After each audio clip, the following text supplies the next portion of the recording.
The being that was once Emma and Olivia stood at the edge of the ruined church, her dual-toned hair dancing in the wind as the first rays of sunlight pierced through the dissipating storm clouds. She flexed her fingers, marveling at the way light and shadow intertwined around her hands, the scars on her palms pulsing with newfound power. The fusion of the twins had created something entirely new, a creature balanced between light and dark, with memories of both a cherished childhood and years of abuse and neglect. As she stepped into the awakening city, the entity, who decided to call herself Emolia, felt the weight of 2 lifetimes pressing down on her. The streets were eerily quiet, the aftermath of Olivia's reign of terror evident in the boarded-up windows and the fearful glances of the few people brave enough to venture outside. Emolia could sense their terror, taste it on the air like a tangible thing. Her bare feet left a trail of scorched concrete and sprouting wildflowers in equal measure as she walked. The duality of her nature was reflected in every step, every breath. Emolia's mind raced with conflicting thoughts. The urge to protect and heal warred with the desire for vengeance and destruction. She clenched her fists, feeling the power surge within her, begging to be released. As she rounded a corner, Emolia came face to face with a group of Olivia's former disciples. They cowered at first, recognizing the demonic energy that still swirled around her. But then, sensing something different, their leader, a gaunt man with ritualistic scars covering his face, stepped forward. "Mistress?"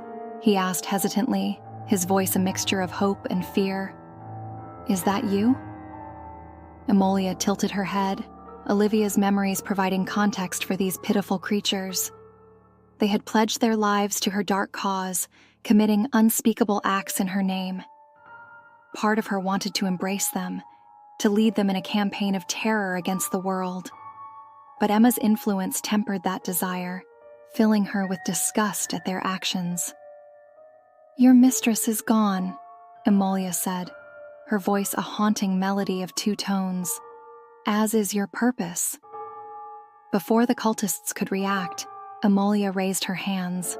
Light and darkness erupted from her palms, engulfing the group. They screamed, some in agony, others in ecstasy, as their bodies were torn apart and reassembled. When the energy dissipated, the cultists stood transformed. Gone were the marks of their dark devotion, replaced by an ethereal glow. Their eyes, once clouded with fanaticism, now shone with clarity. "Go!" Emolia commanded. "Live the lives you've forgotten." As the former cultists dispersed, looking dazed but unburdened, Emolia felt a sharp pain in her head. The act of transformation had taken more out of her than she'd expected. She stumbled, catching herself against a graffiti-covered wall. As her vision swam, she realized that despite her immense power, she was not infallible. The balance within her was precarious, and using too much of either light or dark energy could tip the scales. Emolia made her way to a nearby park, collapsing onto a bench as the city slowly came to life around her. She closed her eyes, trying to sort through the cacophony of memories and emotions swirling in her mind. Emma's life of privilege and Olivia's years of suffering blended together, making it difficult to distinguish where one ended and the other began. As she sat there, grappling with her identity, Emolia became aware of a presence watching her. She opened her eyes to see a small girl, no more than 7 years old, standing a few feet away. The child's wide brown eyes were fixed on Emolia, filled not with fear, but with curiosity. "Are you an angel or a demon?" the girl asked, her voice small but unafraid. Emolia smiled sadly. "I'm both, little one, and neither." The girl took a step closer, seemingly drawn to Emolia's aura. "Can you help my mommy? She's been sick for a long time." Without thinking, Emolia reached out and placed her hand on the child's forehead. In an instant, she saw flashes of the girl's life. A loving mother struck down by a debilitating illness. A father working himself to exhaustion trying to pay for treatments. the girl's own fear and loneliness. Tears welled up in Emolia's eyes, Emma's compassion and Olivia's rage at the injustice of it all rising to the surface. "Take me to her," Emolia said, standing up. The girl led her to a small apartment building a few blocks away. As they climbed the stairs, Emolia could feel the sickness permeating the air. They entered a tiny, cluttered apartment where a frail woman lay on a bed, her breathing labored and her skin sallow. Emolia approached the bed, her heart heavy with the weight of the family's suffering. She placed one hand on the woman's forehead and the other on her chest, closing her eyes in concentration. Light and darkness flowed from her palms, seeping into the woman's body. The sickness, visible to Emolia's otherworldly senses as a writhing, shadowy mass, fought against her power. Gritting her teeth, Emolia pushed harder, forcing more energy into the woman. The room began to shake, pictures falling from walls and furniture rattling. The girl's father burst in, his eyes widening in shock at the scene before him. He moved to intervene, but his daughter held him back, somehow understanding that this strange, glowing woman was their last hope. With a final surge of power, Emolia obliterated the last traces of the disease. The woman's eyes flew open, and she drew in a deep, clear breath, her first in months. The girl cried out in joy, rushing to embrace her mother. The father stood frozen, tears streaming down his face as he witnessed the miracle before him. Emolia stepped back, her body trembling from the exertion. The family turned to thank her, but she was already gone, having slipped out in the commotion. As word of the miraculous healing spread, people began to seek out the mysterious woman with dual-colored hair and glowing eyes. Some called her an angel, others a demon, but all were desperate for her help. Emolia found herself drawn to their suffering, unable to ignore the pleas of the sick and the downtrodden. But with each life she saved, each wrong she righted, Emolia felt the balance within her shifting.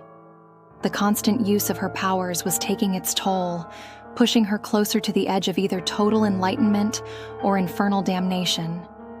She could feel herself being pulled in both directions, the essence of Emma and Olivia fighting for dominance. Months passed, and Emolia's reputation grew.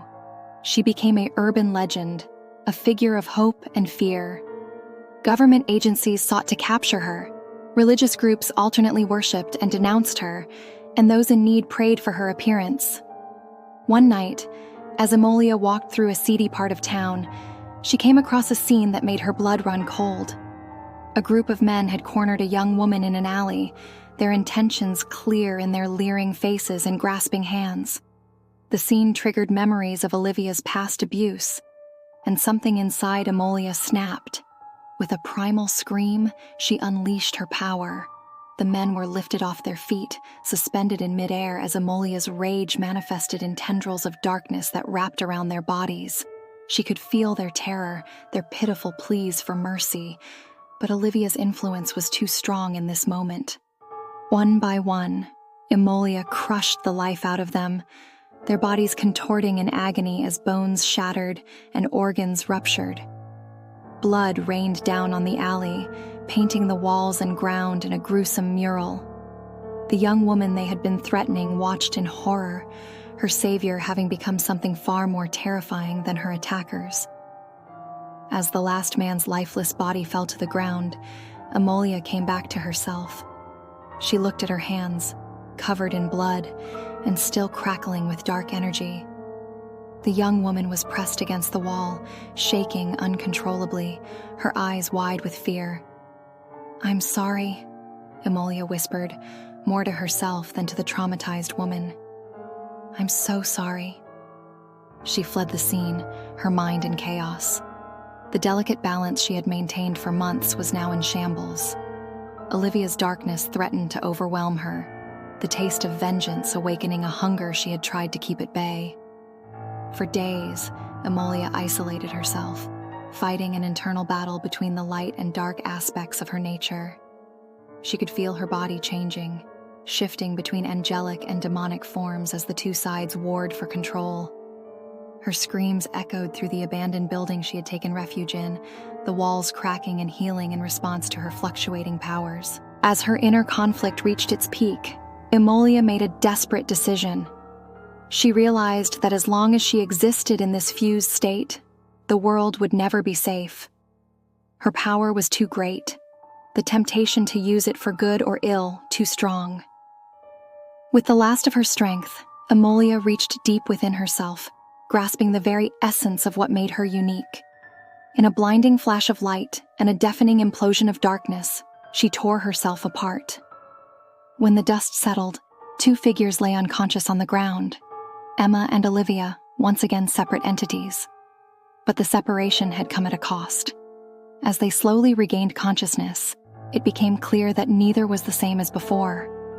Emma opened her eyes, now a swirling mix of blue and red, to find her once warm heart filled with a coldness she had never known.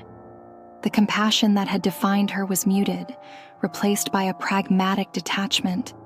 She could still sense the pain of others, but now it called to her darkest impulses. Olivia, on the other hand, felt a foreign warmth in her chest. Her red eyes, now flecked with gold, took in the world with a newfound appreciation for its beauty. The rage that had consumed her for so long was still there, but tempered by an understanding of the value of life. As the twins looked at each other, they realized that their separation had not brought them back to their original selves, but had instead created two new beings, each carrying a piece of what they had become together. "What have we done?" Emma whispered, her voice carrying an edge that would have once been foreign to her. Olivia smiled, the expression gentler than any she had worn in years. "We've given ourselves a second chance, sister, and perhaps the world as well."